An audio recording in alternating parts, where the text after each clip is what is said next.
صد احترام علماء اہل سنت، حفاظ کرام، شعراء اسلام،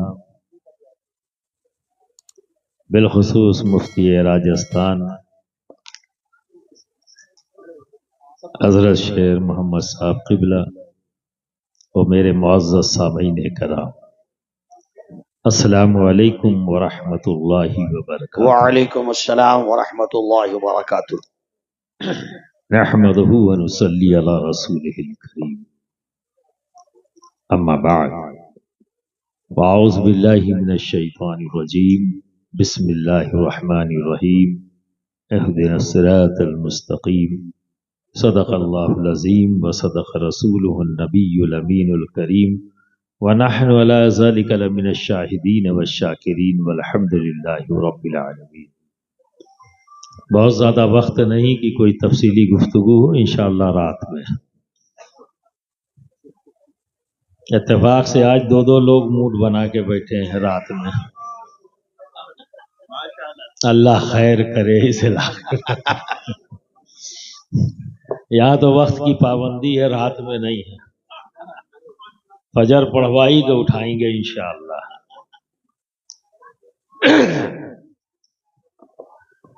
برادران ملت اسلامیہ، زندگی بڑی سیدھی سادی تھی، ہم نے مشکل بنا دی۔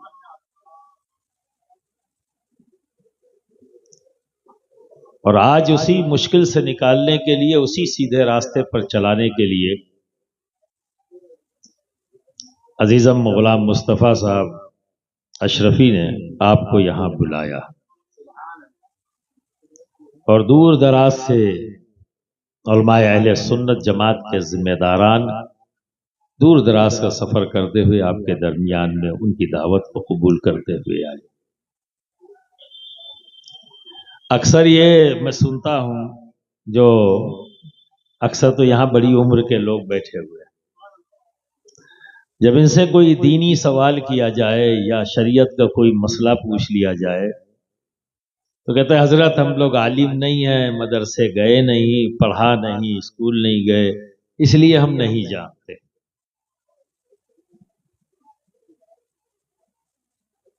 ذمہ داری ختم ہو گئی، یہ ایکسکیوز دے کر آئے، پر یہ کام نہیں کرے گا دوست۔ آج قاری غلام مصطفیٰ صاحب نے تم کو پھنسا لیا ہے۔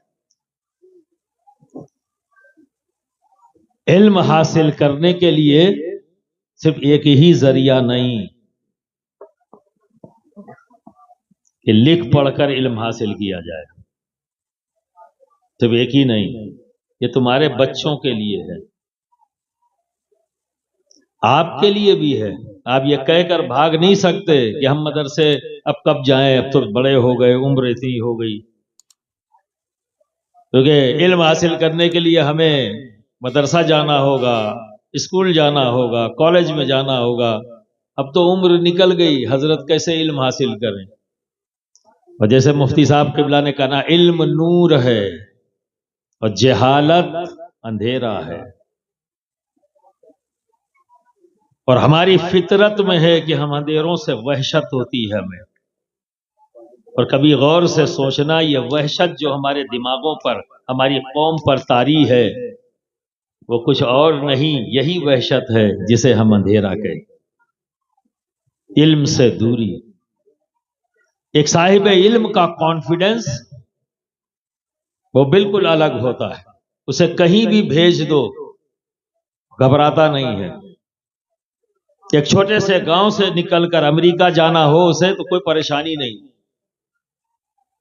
لیکن اگر ایک ان پڑھ ہے تو اپنے گاؤں سے، اپنے شہر سے نکلنے میں بھی اسے خوف محسوس ہوتا ہے۔ کیوں؟ کیونکہ اندھیروں سے ہمیں خوف لگتا ہے، اور روشنی ہمیں سکون بخشتی ہے، کانفیڈنس دیتی ہے۔ یہ تمام مدارس، اسکول، یہ تعلیم کی طرف آپ کو جو آواز دی جا رہی ہے کہ اپنے بچوں کو اسکول بھیجو، پچھلے 22 سالوں سے آپ کے درمیان میں آ کر یہی کہہ رہا ہوں، بچوں کو پڑھانا ہے۔ کیونکہ کوئی بھی قوم، کوئی بھی ملت اس وقت تک ترقی یافتہ نہیں کہلا سکتی جب تک کہ اس قوم، اس ملت کا ایک ایک فرد تعلیم یافتہ نہ ہو جائے۔ بے شک بے شک۔ تو میں آپ کے لیے کہوں گا کہ یہ محفل جو سجائی گئی ہے یہ صرف ان بچیوں کے لیے نہیں جنہوں نے لکھ پڑھ کر علم حاصل کیا، آپ کے لیے بھی سجائی گئی ہے۔ تو ان بچیوں کی شکل میں جو سال بھر محنت کی گئی اور جو آپ نے تعاون کیا، اس کے رزلٹ کے روپ میں آپ کے سامنے پیش کیا گیا، اور آپ کو اس لیے بلایا گیا ہے کیونکہ علم حاصل کرنے کا ایک طریقہ اور بھی ہے، دیکھ کر اور سن کر۔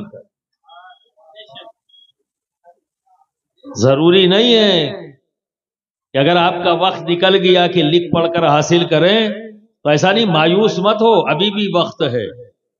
تو اس طرح کی محفلوں میں جب آؤ تو گھر سے نکلو تو نیت یہ ہونی چاہیے کہ آج ہماری جماعت کے علماء اور مشائخ تشریف لا رہے ہیں، ان سے ہم کچھ لینے جا رہے ہیں، علم کی بھیک لینے جا رہے ہیں۔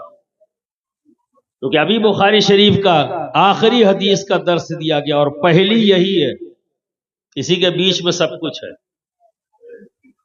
پہلی کیا ہے؟ انما الاعمال بالنیات،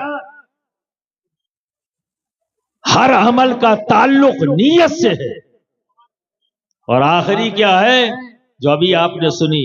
سبحان اللہ و بحمدہ سبحان اللہ العظیم۔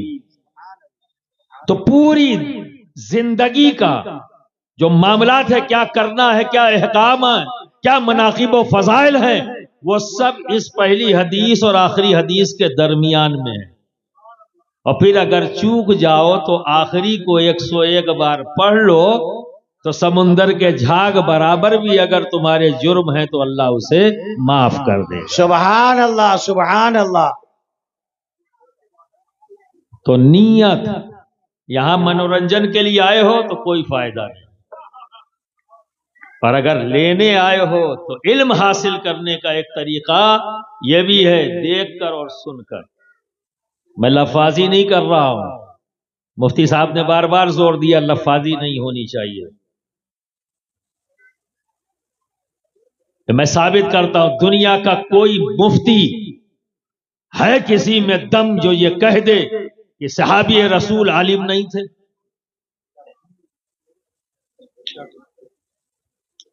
تو صحابہ نے علم جو حاصل کیا وہ کس درسگاہ میں بیٹھے تھے؟ کون چاک اور ڈسٹر لے کر انہیں پڑھا رہا تھا اور مٹا رہا تھا؟ اور سب عالم ہیں، تو انہوں نے علم کیسے حاصل کیا؟ نبی کریم صلی اللہ علیہ وسلم کو دیکھا، عمل کرتے ہوئے یاد کر لیا اور اپنی زندگی میں اتارا۔ سبحان اللہ سبحان اللہ۔ نبی نے جو کہا، سنا، یاد کر لیا اور اسے اپنی زندگی میں اتار لیا۔ بے شک بے شک۔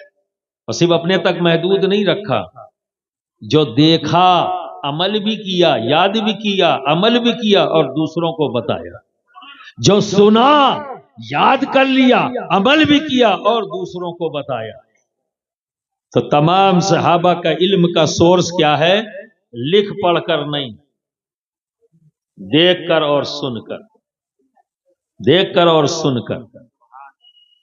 تابعین نے علم حاصل کیا صحابہ کو دیکھ کر اور سن کر، انہیں دیکھا، عمل کر لیا، انہیں سنا، عمل کر لیا اور آگے بڑھا دیا، پھر اسے لکھ لیا گیا تاکہ آنے والی جنریشنز کو اس کا فائدہ پہنچے۔ تو جب لکھ لیا گیا، ترتیب دے دی گئی، کتابی شکل دی گئی، تو اسی کتابوں میں سے ایک کتاب ابھی آپ کے سامنے تھی جسے ہم بخاری شریف کہتے ہیں۔ سبحان اللہ سبحان۔ تو تمام حدیث کی کتابیں یہ جو آج کتاب کی شکل میں ہے